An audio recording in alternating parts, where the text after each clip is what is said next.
Good morning. My name is Ralf Friedrichs. I'm an author, an addiction recovery coach, a life coach, and the host of this show, the Take Your Life Back Today show, radio show, I should say, in combination with the YouTube version on channel Take Your Life Back Today show.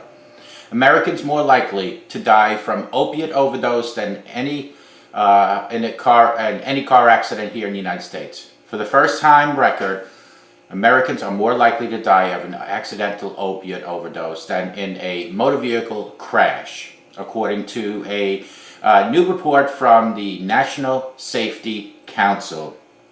Friends, the group calculates that the chance of dying from an opiate overdose has increased to 1 in 96, surpassing the odds of dying in a car crash, which was 1 in 103.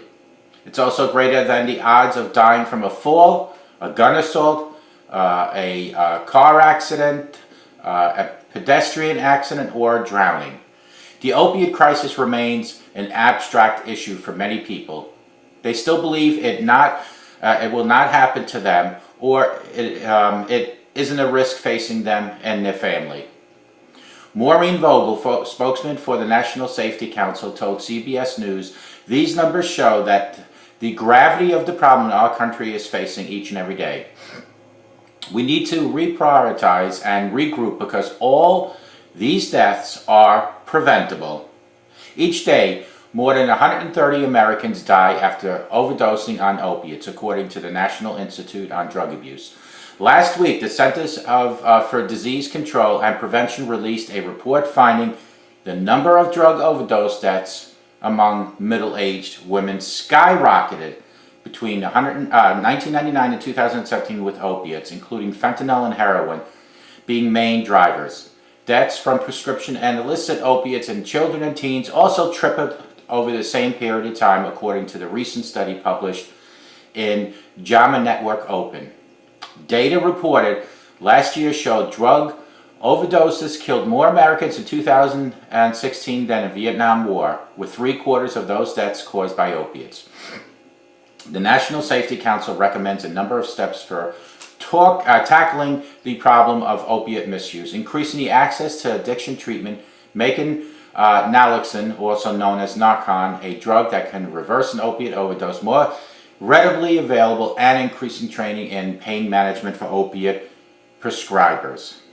Folks, overall, heart disease and cancer continue to be the leading cause of death in America, according to 1 in 6 and 1 in 7 deaths, respectively. But the report also found falls are killing more Americans than ever before. The lifetime risk of dying from an accidental fall are 1 in 114, up from 1 in 119 just a year ago. These numbers underscore that too many Americans worry about the wrong things, Vogel said. We tend to fret over headline-grabbing catastrophes like plane crashes and earthquakes, and those are terrifying incidents. But when it comes to everyday routine activities, the odds are not in our favor at all. The risk of death from other types of much-feared disasters are much lower, the report found. For example, the odds of dying in a cataclysmic storm are 1 in 31,394, while the chances of dying in a plane crash are 1 in 188,000.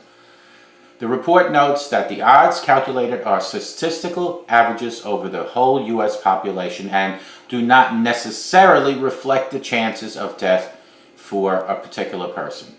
A person's individual risk of dying from various causes is, of course, affected by factors such as where they live and drive, the activities in which they participate, and the kind of work that they do.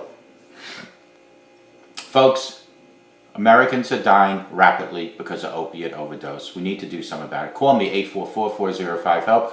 Together, you and I, we can help each other take our lives back. Be good to yourselves, be good to each other, and remember, a simple smile to a total stranger can make a difference in that stranger's life, and it can even help you. May God bless you all.